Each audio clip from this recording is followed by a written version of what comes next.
야담 누룽지 채널을 찾아주셔서 감사드립니다. 댁내 건강과 행복이 가득하시길 바라며 오늘도 재미있는 야담으로 시작하겠습니다.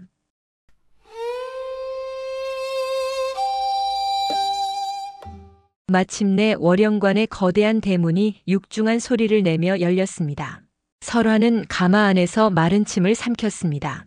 지난 며칠간 꿈결처럼 흘러간 혼례의 마지막 관문이 바로 저 너머에 있었습니다. 가마가 멈추고 밖에서 수런거리는 소리가 들려왔지만 설화는 차마 먼저 내릴 용기가 나지 않았습니다. 그때 낯설지만 단단한 손이 가마의 휘장을 걷고 그녀를 이끌었습니다. 사내, 아니 이제는 서방님이라 불러야 할 민대감이었습니다. 그는 아무 말 없이 설화의 손을 잡고 일으켜 세웠습니다. 그의 손은 따뜻했지만 그 온기는 어쩐지 설화의 심장까지 닿지 못하고 허공에 흩어지는 듯 했습니다. 대문 안으로 들어서자 수십 명의 하인들이 도열하여 고개를 조아리고 있었습니다. 그들의 침묵은 환영이라기보다는 무겁고 서늘한 평가처럼 느껴졌습니다. 그 중에서도 가장 앞줄에 선 한 중년 여인의 시선이 비수처럼 날아와 설화의 심장에 박혔습니다. 반듯하게 빗어넘긴 머리, 한치의 흐트러짐도 없는 옷색, 그리고 감정이라곤 한 점도 읽을 수 없는 차가운 눈빛. 월영관의 모든 것을 주무른다는 조상궁이었습니다. 세마님, 월영관에 오신 것을 환영합니다. 이 몸은 조상궁이라 하옵니다. 목소리마저 얼음장 같았습니다. 설화는 저도 모르게 민대감의 옷소매를 꾹 쥐었습니다. 그 미세한 움직임을 놓치지 않았다는 듯 조상궁의 입꼬리가 희미하게 비틀리는 것을 설화는 보았습니다. 다들 고생이 많습니다. 이 사람은 오늘부터 이 집의 안주인이 될 사람이요. 다들 예를 갖추시오. 민대감의 목소리는 낮고 차분했지만 어딘지 모르게 공허한 울림이 있었습니다. 그는 마치 외워둔 대사를 읊는 사람처럼 보였습니다. 하인들은 일제히 다시 한번 깊이 고개를 숙였지만 그들의 머리 위로 흐르는 공기는 여전히 쌀쌀했습니다. 조상궁이 한 걸음 앞으로 나서며 말했습니다. 마님, 이쪽으로 드시지요. 여독이 쌓이셨을 터이니 방으로 안내해 드리겠습니다. 대감마님께서는 사랑채에서 잠시 쉬고 계시면 저녁 문안을 올리도록 준비시키겠습니다. 그녀는 자연스럽게 민대감과 설화 사이를 갈라놓았습니다. 민대감은 아무런 이해 없이 고개를 끄덕이고는 사랑채 쪽으로 몸을 돌렸습니다. 단 한 번도 설화의 얼굴을 돌아보지 않았습니다.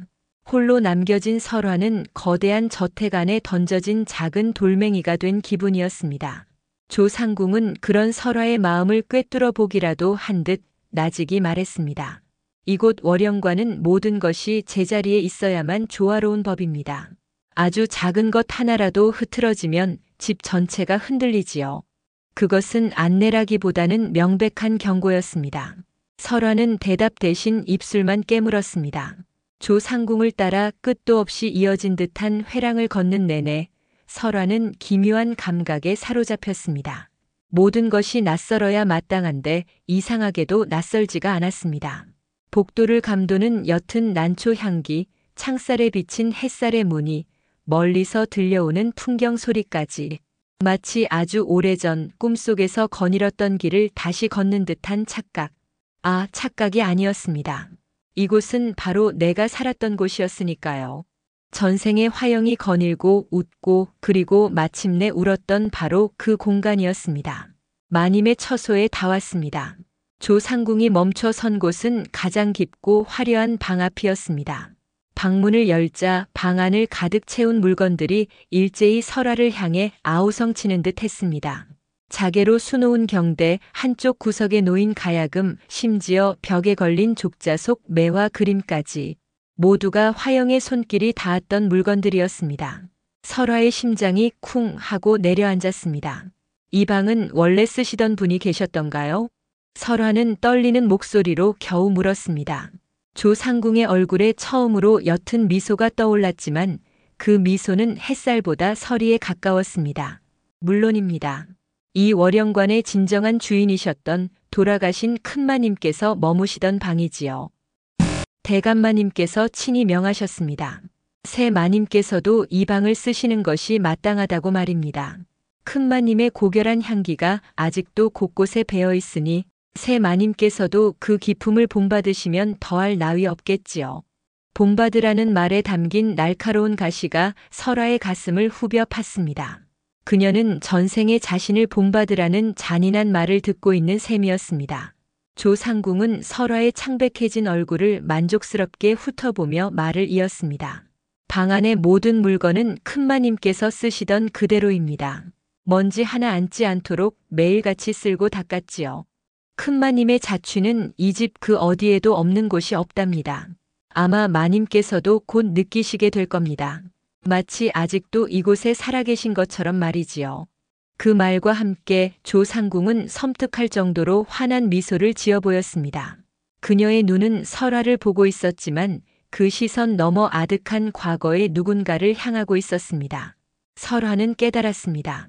이 집에서 자신은 환영받지 못하는 이방인이며 살아있는 유령인 전생의 자신과 싸워야만 한다는 것을. 그리고 그 싸움을 부추기는 가장 무서운 적이 바로 눈앞의 조상궁이라는 사실을 말입니다. 숨막히는 침묵 속에서 설아는 자신의 전생이 이제부터 자신을 옥죄 가장 끔찍한 족쇄가 될 것임을 직감했습니다. 조상궁이 물러간 뒤에도 설아는 한참 동안이나 문 앞에 못 박힌 듯 서 있었습니다. 방 안의 공기는 무겁고 서늘했으며 아주 옅게 밴 묵은 향내마저 마치 누군가의 숨결처럼 느껴졌습니다.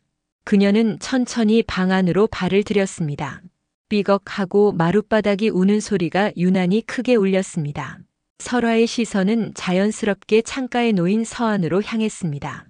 그 위에는 붓과 벼루 그리고 미처 다 쓰지 못한 듯한 종이가 가지런히 놓여 있었습니다.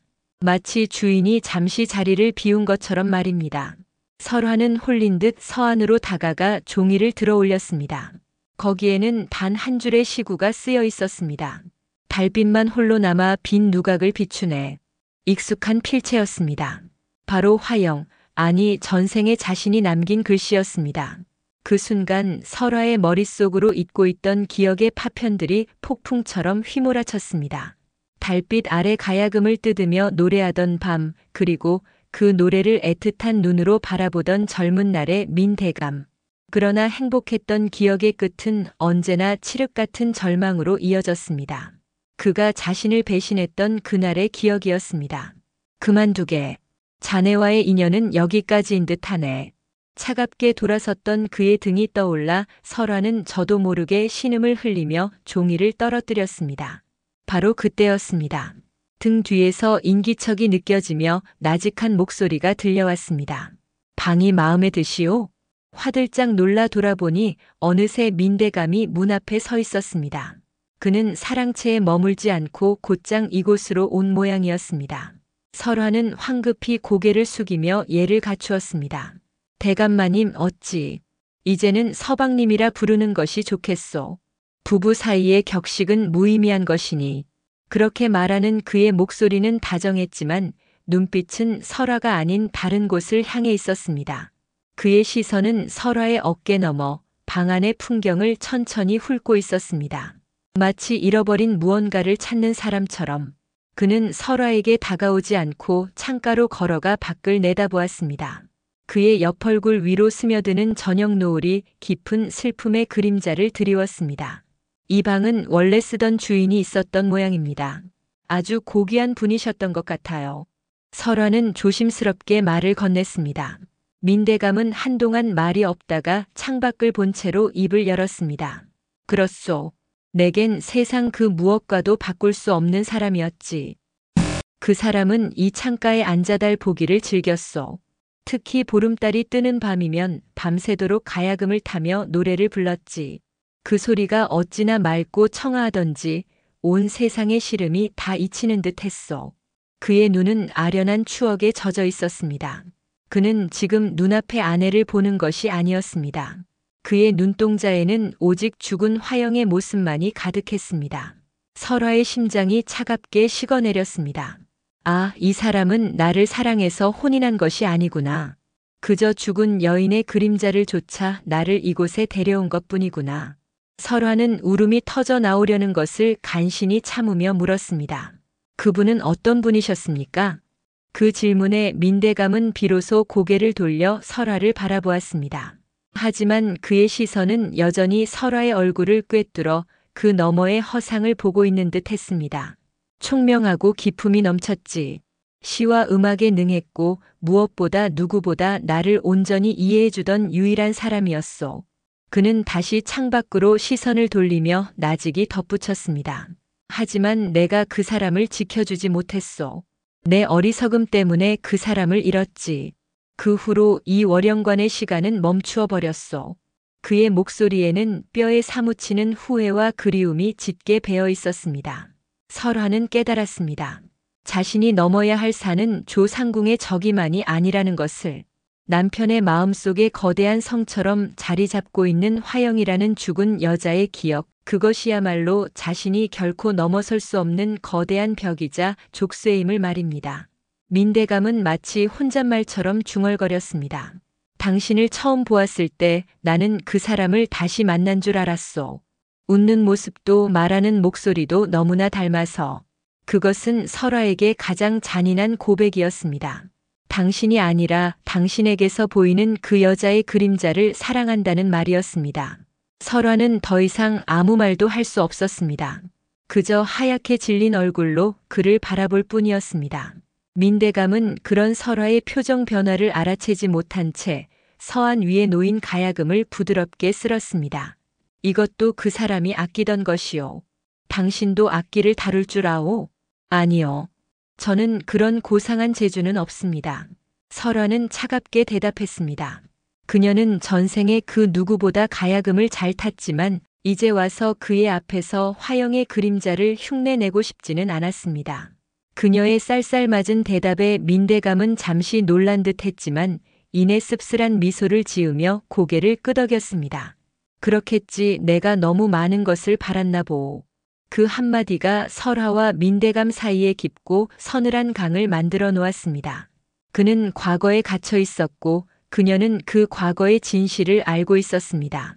두 사람은 같은 공간에 있었지만 결코 서로를 마주보지 못했습니다. 민대감의 기억이라는 족쇄는 너무나 견고해서 설화가 비집고 들어갈 틈조차 보이지 않았습니다. 그날 밤 두 사람은 한 이불을 덮고 누웠지만 그 사이에는 만 리나 되는 거리가 놓여 있는 듯 했습니다. 다음 날 아침 설화가 눈을 떴을 때 옆자리는 이미 차갑게 비어 있었습니다. 밤새 뒤척였는지 혼이불은 발치에 어지럽게 뭉쳐 있었고 간밤의 서먹한 공기가 아침 햇살 속에서도 여전히 방 안을 맴돌았습니다. 설화는 무거운 몸을 일으켜 앉았습니다. 이대로 주저앉아 있을 수만은 없었습니다. 어찌 되었든 자신은 이 집의 새로운 안주인이었습니다.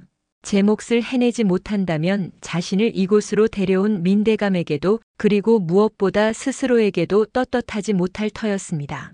그녀는 단정히 옷을 갈아입고 굳은 결심을 한 채 안채의 대청마루로 나섰습니다. 아침부터 분주히 움직이는 하인들을 불러 모아 이 집의 살림에 대해 파악하고 자신의 역할을 찾아야겠다고 마음먹었습니다. 그러나 대청에 도착했을 때 그곳에는 이미 조상궁이 모든 하인을 거느리고 서 있었습니다. 마치 설화가 올 것을 미리 알고 기다렸다는 듯이 말입니다. 세마님 기침하셨습니까? 이른 아침부터 소란스러워 단잠을 깨워드린 것은 아닌지 송구합니다. 조상궁은 깍듯하게 허리를 숙였지만 그녀의 눈에는 조금의 송구함도 담겨 있지 않았습니다. 오히려 모든 것을 통제하는 자의 여유가 넘쳐 흘렀습니다. 아닙니다. 일찍 일어나는 것이 제겐 익숙합니다. 오늘부터는 저도 이 집의 살림을 돌봐야 할 터이니 아침 식사 준비부터 함께 살펴보았으면 합니다. 설화는 일부러 꿋꿋하고 명랑한 목소리로 말했습니다. 그러나 조상궁은 부드럽게 고개를 저으며 대답했습니다. 마님, 어찌 그런 누추한 일을 하시려 하십니까? 부엌일은 저희 아래 것들이 맡을 일이옵니다. 그저 편히 앉아 계시면 저희가 예법에 맞게 다 차려 올릴 것입니다. 그래도 주인이 집안일을 모르면 되겠습니까? 대감마님의 식성이라도 알아두는 것이 도리일 듯하여. 염려 놓으십시오. 대감마님의 식성은 이 집에서 저보다 잘 아는 사람이 없습니다. 돌아가신 큰마님께서 살아계실 적부터 한결같이 제가 챙겨왔던 일입니다. 큰마님께서는 늘 아침 수라에 따뜻한 육포다식을 올리게 하셨지요. 대감마님께서는 지금도 그것 없이는 겸상을 들지 않으신답니다. 또다시 큰마님이었습니다. 조상궁의 입에서 나오는 모든 말의 시작과 끝은 화영이었습니다. 설화는 주먹을 꾹 쥐며 다른 화제를 꺼냈습니다. 그럼 집안의 곳간 열쇠나 장부 같은 것들을 제게 인계해 주시는 것이 순서일 듯합니다. 그 말에 조상궁의 얼굴에 찰나의 냉기가 스쳤지만 그녀는 금세 온화한 표정으로 되돌아왔습니다. 물론 그리해야지요. 허나 마님, 월영관의 살림 규모가 워낙 방대하여 장부에 갈래만 해도 수십 가지에 이릅니다. 처음부터 너무 무리하시면 몸을 상하실까 저어되옵니다. 큰마님께서도 처음 시집 오셨을 때 석 달 밤낮으로 장부만 들여다보시다 결국 몸져 누우신 적이 있었지요. 그 후로는 중요한 것들만 챙기시고 나머지는 제게 일임하셨습니다. 그것은 걱정이 아니라 당신 따위가 감당할 수 있는 일이 아니다라는 교묘한 무시였습니다. 설화의 얼굴이 붉게 달아올랐습니다. 주변의 도열한 하인들의 시선이 따갑게 느껴졌습니다. 그들은 아무 말도 하지 않았지만 그들의 침묵은 조상궁의 편에 서 있는 것만 같았습니다. 저는 괜찮습니다. 시간이 걸리더라도 하나씩 배우겠습니다. 설화가 간신히 대꾸하자 조상궁은 한숨을 쉬며 안타깝다는 듯한 표정을 지었습니다. 마님의 그 열의는 참으로 가상하십니다.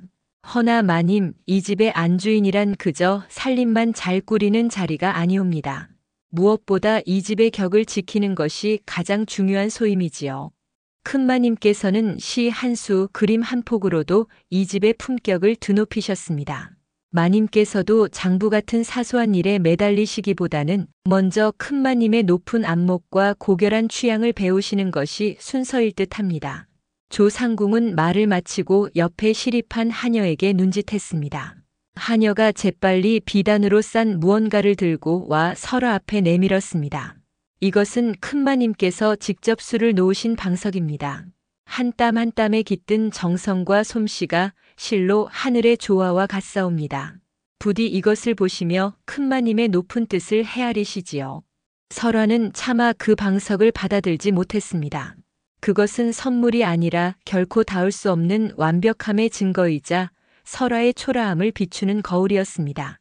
설화는 완전히 고립되었습니다. 민대감은 과거의 그림자에 갇혀 그녀를 보지 않았고 집안의 모든 권력을 쥔 조상궁은 죽은 주인의 이름으로 그녀의 숨통을 조여왔습니다. 이 거대한 저택 안에서 그녀는 이름뿐인 안주인이었고 그 누구도 그녀의 편이 되어주지 않았습니다. 월영관은 더 이상 꿈에 그리던 전생의 공간이 아니었습니다. 그곳은 화영의 유령이 지배하는 거대한 무덤이었고 설화는 그 무덤을 지키는 이름 없는 산 제물에 불과했습니다. 그날 이후 설화는 조상궁과의 소모적인 기싸움을 피했습니다. 그녀는 깨달았습니다. 월영관의 굳건한 질서 속에서 조상궁의 권위에 정면으로 도전하는 것은 계란으로 바위를 치는 격이라는 것을. 하인들은 모두 조상궁의 눈치만 살폈고 설화는 투명 인간처럼 취급당하기 일쑤였습니다. 이 거대한 감옥에서 벗어날 유일한 길은 단 하나, 이 집의 주인이자 자신의 남편인 민대감의 마음을 얻는 것뿐이었습니다. 그가 자신을 온전히 아내로 받아들여준다면 조상궁의 횡포도 하인들의 무시도 모두 끝낼 수 있을 터였습니다. 설화는 그날 밤 큰 용기를 내어 민대감이 기거하는 사랑채로 향했습니다. 밤이 깊었지만 그의 방에서는 아직 불빛이 새어나오고 있었습니다. 설화는 조심스럽게 방문 앞에서 인기척을 냈습니다. 서방님, 접니다. 잠시 들어가도 되겠습니까? 안에서는 한동안 아무런 대답이 없었습니다. 설화가 멋쩍게 돌아서려던 찰나 낮고 잠긴 목소리가 흘러나왔습니다. 들어오시오. 설화가 문을 열고 들어서자 방 안을 가득 채운 짙은 술 냄새가 코를 찔렀습니다. 민대감은 서안 앞에 홀로 앉아 술잔을 기울이고 있었습니다. 그의 앞에는 여러 개의 빈 술병이 나뒹굴고 있었고 그의 눈은 짙은 슬픔과 그리움으로 흐릿하게 풀려 있었습니다. 그는 설화가 들어온 것을 알면서도 시선을 주지 않고 손에 든 술잔만 하염없이 바라보고 있었습니다. 밤이 깊었는데 아직 주무시지 않으셨군요. 설화는 그의 곁으로 다가가 조심스럽게 말을 건넸습니다. 민대감은 그제야 천천히 고개를 들어 설화를 보았습니다. 그의 눈동자는 초점이 없었고 마치 설화 너머의 다른 누군가를 보는 듯 했습니다. 당신이야말로 왜 아직 잠자리에 들지 않은 것이오? 내 처소는 불편해서 잠을 이루기 힘든가? 그의 말투는 가시 돋친 듯 날카로웠습니다. 설화는 애써 미소를 지으며 그의 앞에 놓인 술상을 치우려 손을 뻗었습니다. 그것이 아닙니다. 그저 서방님께서 홀로 계시는 것이 마음에 걸려서 왔습니다. 이만하시고 주무시는 것이 좋겠습니다. 건강을 해치실까 걱정됩니다. 걱정이라. 민대감은 허하고 헛웃음을 터뜨렸습니다. 그는 설화의 손을 뿌리치고는 비틀거리며 자리에서 일어났습니다. 내 걱정을 하는 사람이 아직도 남아있었단 말이오? 내 몸이야 망가지든 말든 이 세상 누구도 신경 쓰지 않을 줄 알았는데. 그는 창가로 다가가 굳게 닫힌 창을 열어젖혔습니다. 차가운 밤 공기가 훅 끼쳐 들어와 술기운으로 뜨거워진 방 안을 휘저었습니다. 창밖에는 휘영청 밝은 달이 떠 있었습니다. 저 달을 보시오. 참으로 곱지 않소? 그 사람도 저 달을 참 좋아했지. 저 달 아래서 내게 속삭여주던 말들이 아직도 귓가에 생생한데. 또다시 그 사람이었습니다. 설화는 가슴에 찬물을 끼얹은 듯 시려왔습니다. 술에 취한 그에게는 눈앞의 아내가 보이지 않았습니다. 오직 죽은 연인을 향한 그리움만이 그의 온 존재를 지배하고 있었습니다. 설화는 더 이상 참을 수 없었습니다. 질투심과 서러움이 한꺼번에 북받쳐 올랐습니다. 서방님, 제발 그만하십시오. 무엇을 말이오? 죽은 사람은 죽은 사람일 뿐입니다. 언제까지나 과거의 망령에 사로잡혀 사실 겁니까? 저는 서방님의 아내입니다. 살아있는 사람입니다. 어찌하여 제게는 한 번도 따뜻한 눈길 한 번 주지 않으시고 온통 죽은 그 사람 이야기뿐이십니까? 설화는 자신도 모르게 울음을 터뜨리며 소리쳤습니다. 그녀의 절규에 민대감의 흐릿했던 눈빛이 순간 번쩍하고 날카롭게 빛났습니다. 그는 천천히 몸을 돌려 설화를 노려보았습니다. 그 눈빛은 이제껏 한 번도 본 적 없는 분노와 경멸로 가득 차 있었습니다. 내가 감히 무엇을 안다고 짓거리는 것이냐? 서방님, 그 사람에 대해 내가 무엇을 알아? 그 사람이 어떤 고통 속에서 죽어갔는지, 내가 어떤 죄를 지었는지, 내가 무엇을 안다고 함부로 입에 담아. 민대감은 이성을 잃은 짐승처럼 으르렁거리며 설화에게 다가왔습니다. 그의 험악한 기세에 눌려 설화는 뒷걸음질 치다 그만 서안에 걸려 넘어지고 말았습니다. 민대감은 넘어진 설화를 차갑게 내려다보며 말을 이었습니다. 다시는 내 앞에서 그 사람을 모욕하지 마라. 너는 그 사람의 발끝에도 미치지 못해. 그저 그 사람을 닮았다는 이유 하나만으로 내 곁에 있을 뿐인 가짜일 뿐이다. 그 잔인한 말은 비수가 되어 설화의 심장을 정확히 꿰뚫었습니다. 가짜. 그 한마디에 세상이 무너져 내리는 듯 했습니다. 눈물조차 흐르지 않았습니다. 민대감은 자신의 말이 얼마나 큰 상처를 주었는지 깨달은 듯 순간 흠칫하며 말을 멈췄습니다. 하지만 이미 뱉어진 말을 주워 담을 수는 없었습니다. 방 안에는 숨막히는 정적만이 흘렀습니다. 설화는 비틀거리며 자리에서 일어나 그를 마주 보았습니다. 그녀의 눈은 더 이상 슬픔이 아닌 깊은 절망과 체념으로 물들어 있었습니다. 알겠습니다. 제가 감히 분수를 몰랐습니다. 설화는 그 말을 끝으로 아무런 미련 없이 사랑채를 나섰습니다. 민대감은 무너진 설화의 뒷모습을 망연히 바라볼 뿐 차마 그녀를 붙잡지 못했습니다. 그는 술기운과 격한 감정 속에서 자신이 설화에게 돌이킬 수 없는 상처를 주었음을 어렴풋이 깨달았지만 화영에 대한 죄책감이라는 더 큰 족쇄가 그의 발목을 붙들고 있었습니다. 설화는 깨달았습니다. 민대감의 마음을 얻으려 했던 자신의 노력이 얼마나 헛되고 어리석었는지를. 그의 기억 속 화영은 단순한 그리움의 대상이 아니었습니다. 그것은 죄책감과 후회, 분노가 뒤섞인 거대한 상처이자 그 누구도 건드려서는 안 되는 영린이었던 것입니다. 그날 이후 월영관의 공기는 더욱 차갑게 얼어붙었습니다.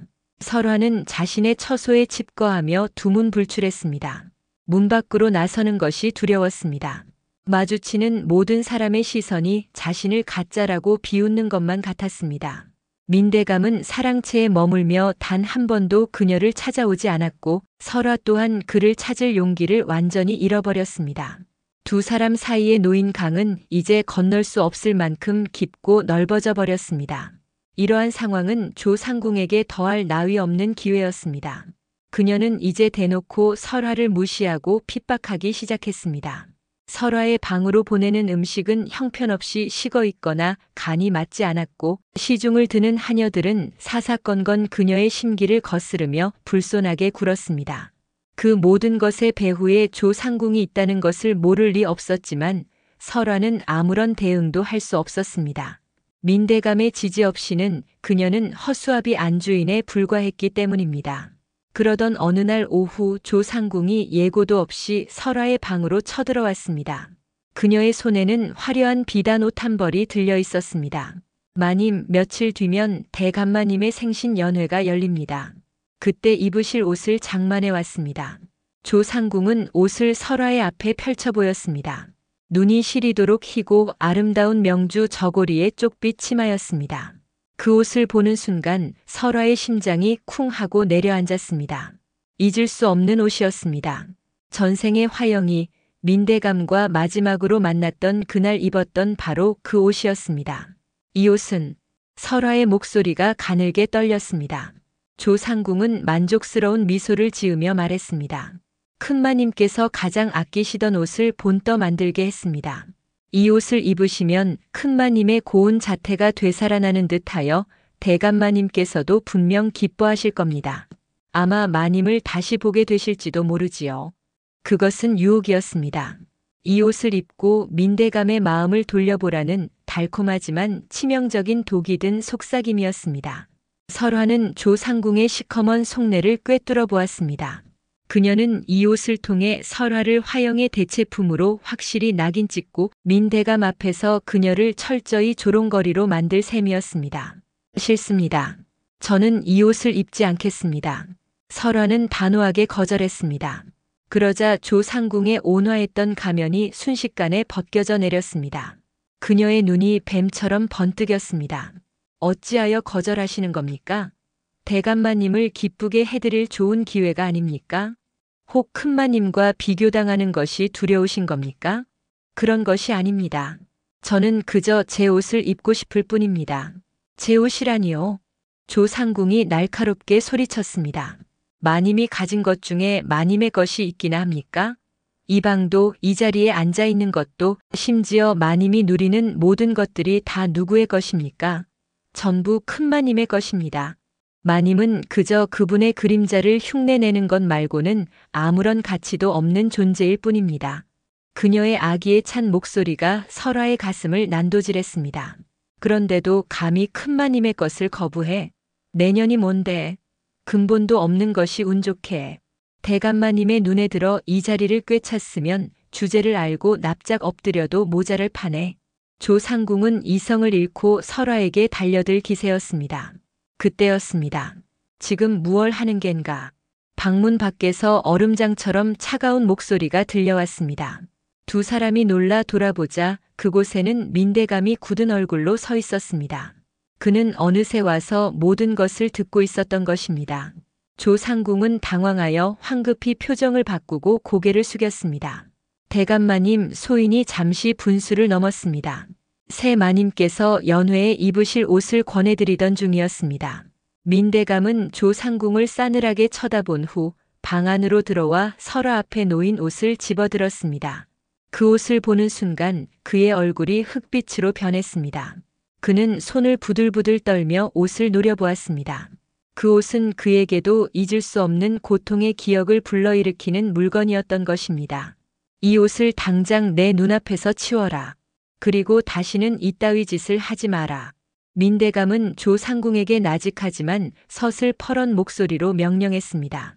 조상궁은 그의 분노에 눌려 감히 고개도 들지 못하고 옷을 챙겨 황급히 물러났습니다. 방 안에는 다시 설화와 민대감 단둘만이 남았습니다. 설화는 자리에서 일어나 그에게 다가가려 했지만 민대감은 그녀를 돌아보지 않고 차갑게 말했습니다. 미안하게 됐소. 유모가 도가 지나쳤군. 그것은 사과였지만 조금의 온기도 느껴지지 않았습니다. 그는 여전히 설화의 상처를 보듬어 주기보다는 자신의 심기가 불편해진 것에 대한 반응처럼 보였습니다. 연회날 당신 마음에 드는 옷을 입으시오. 억지로 무언가를 할 필요는 없소. 그 말을 남기고 그는 매정하게 몸을 돌려 방을 나가버렸습니다. 설화는 무너져 내리듯 그 자리에 주저앉았습니다. 조상궁의 계략은 실패했지만 결과적으로 아무것도 달라지지 않았습니다. 민대감은 여전히 그녀를 외면했고 두 사람 사이의 벽은 더욱 높아져만 갔습니다. 오히려 오늘 일로 인해 그는 다시금 화영에 대한 고통스러운 기억 속에 깊이 잠겨버릴 것이 분명했습니다. 설화는 깨달았습니다. 조상궁이라는 아기는 그저 외부의 적이 아니었습니다. 그녀는 민대감의 가장 깊은 상처를 교묘하게 파고들어 두 사람의 관계를 파괴하는 촉매제였던 것입니다. 민대감의 생신 연회날이 밝았습니다. 월영관은 아침부터 손님 맞이 준비로 부산했지만 그 소란함 속에서 설화는 여전히 외로운 섬이었습니다. 조상궁의 계략이 실패로 돌아간 후 며칠간 집안은 폭풍 전야처럼 고요했습니다. 조상궁은 설화 앞에서 모습을 감추었지만 그 침묵이 더 큰 위협으로 느껴졌습니다. 설화는 고심 끝에 자신이 직접 고른 소박한 연분홍색 저고리와 흰 치마를 꺼내 입었습니다. 누구의 그림자도 흉내내지 않은 오롯이 자신만의 모습으로 연회에 서고 싶었습니다. 그것은 민대감을 향한 마지막 항변이자 이 집에서 자신의 존재를 증명하려는 처절한 몸부림이었습니다. 연회가 시작되고 설화는 안주인의 자리에 어색하게 앉아 수많은 하객의 인사를 받았습니다. 하지만 그들의 눈빛 속에는 호기심과 은근한 동정이 뒤섞여 있었습니다. 이 집의 진짜 주인이 누구인지 그리고 새 안주인의 위태로운 처지가 어떠한지 모르는 이는 없어 보였습니다. 민대감은 연회 내내 굳은 표정으로 술잔만 기울였습니다. 그는 설화에게 눈길 한 번 주지 않았고 두 사람 사이에는 보이지 않는 장벽이 드리워져 있었습니다. 설화는 용기를 내어 그에게 다가가 술잔을 채워주려 했습니다. 서방님 생신을 진심으로 축하드립니다. 부디 오늘 하루만이라도 즐거운 마음으로 보내시길 바랍니다. 그녀의 목소리는 미세하게 떨리고 있었습니다. 민대감은 그녀의 손에 들린 술 주전자를 잠시 내려다볼 뿐 잔을 내밀지 않았습니다. 마음만 받겠소. 지금은 술 생각이 없군. 그의 냉정한 거절에 설화의 얼굴이 하얗게 굳었습니다. 주변의 하객들이 두 사람을 힐끔거리며 수군대는 소리가 들려왔습니다. 설화는 수치심에 얼굴을 들 수 없었습니다. 그때 한쪽 구석에서 자신을 지켜보는 차가운 시선이 느껴졌습니다. 조상궁이었습니다. 그녀는 어둠 속에 서서 설화의 실패를 비웃는 듯한 미소를 짓고 있었습니다. 모든 것이 그녀의 계획대로 흘러가는 것만 같았습니다. 설화는 더 이상 그 자리에 머물 수 없어 몸이 좋지 않다는 핑계를 대고 조용히 연회장을 빠져나왔습니다. 아무도 그녀를 붙잡지 않았습니다.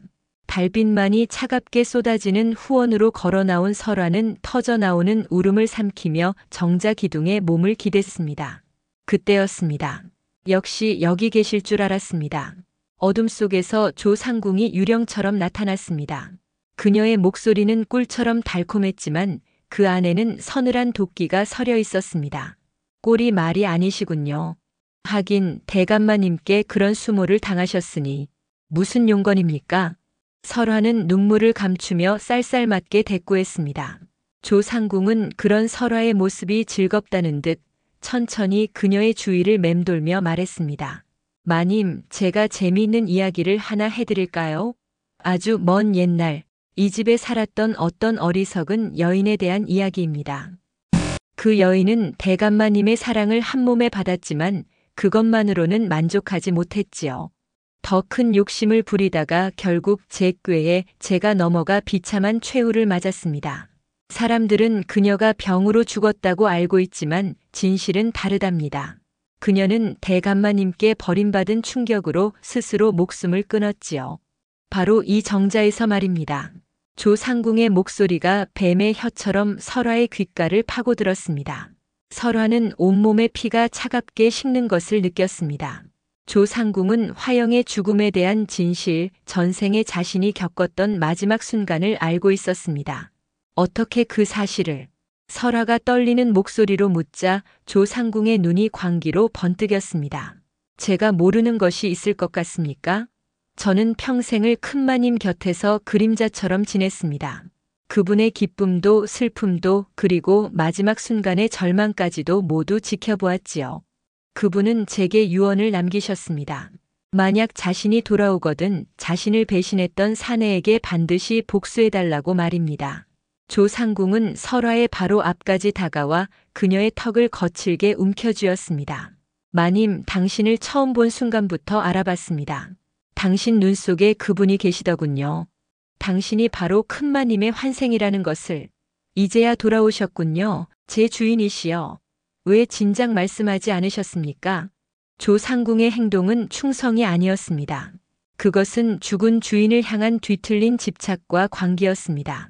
그녀는 설화를 화영의 환생으로 믿고 그녀를 통해 자신의 복수심을 채우려 하고 있었습니다. 무슨 소리를 하는 겁니까? 나는 아무것도 모릅니다. 설화는 비명을 지르며 그녀의 손을 뿌리쳤습니다.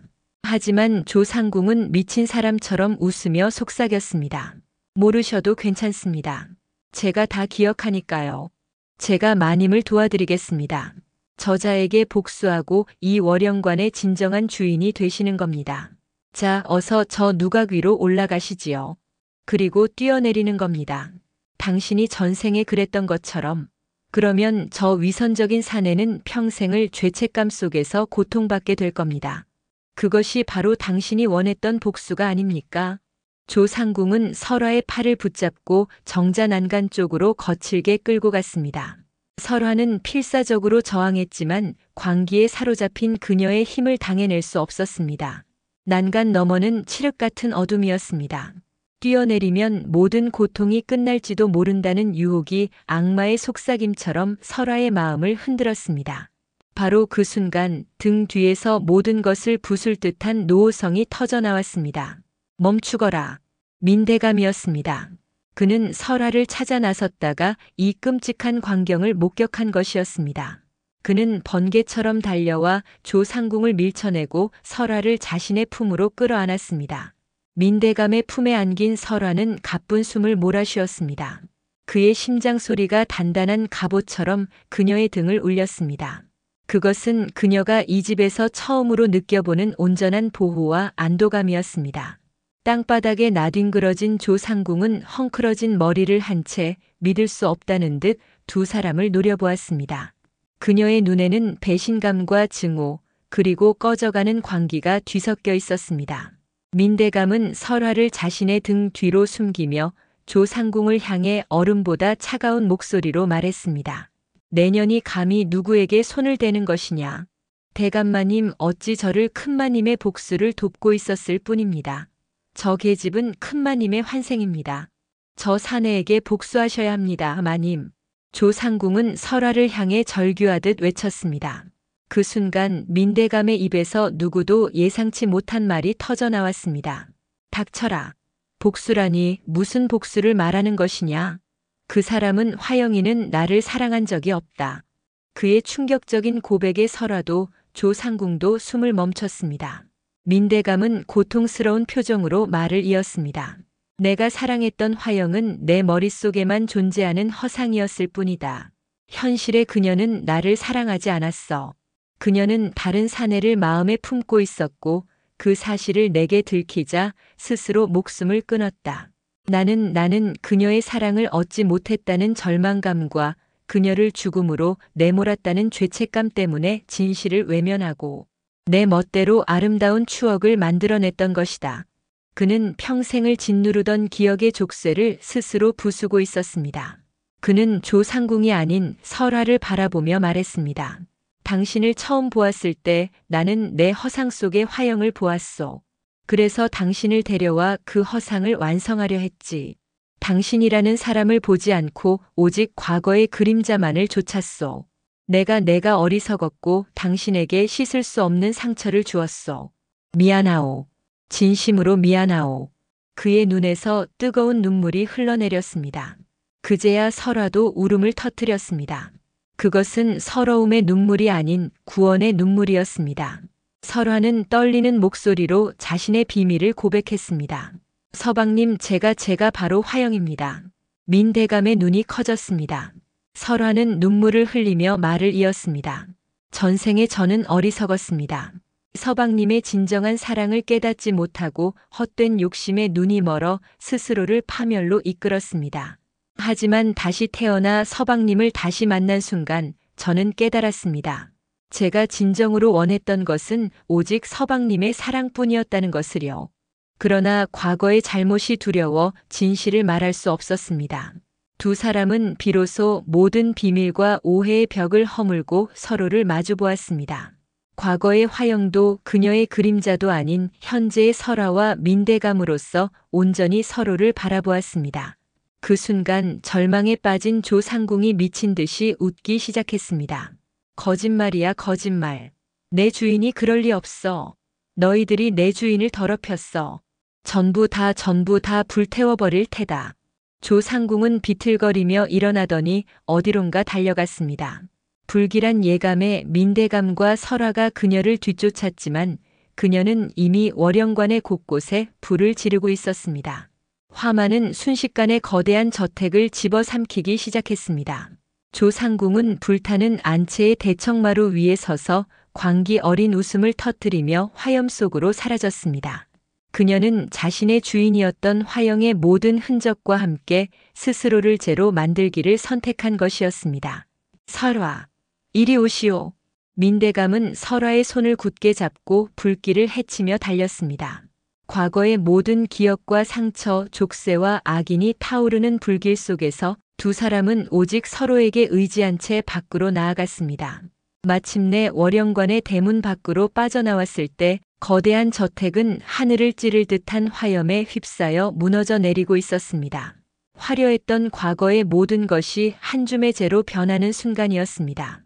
민대감은 설화를 자신의 품에 꼭 껴안았습니다. 이제 다 끝났소.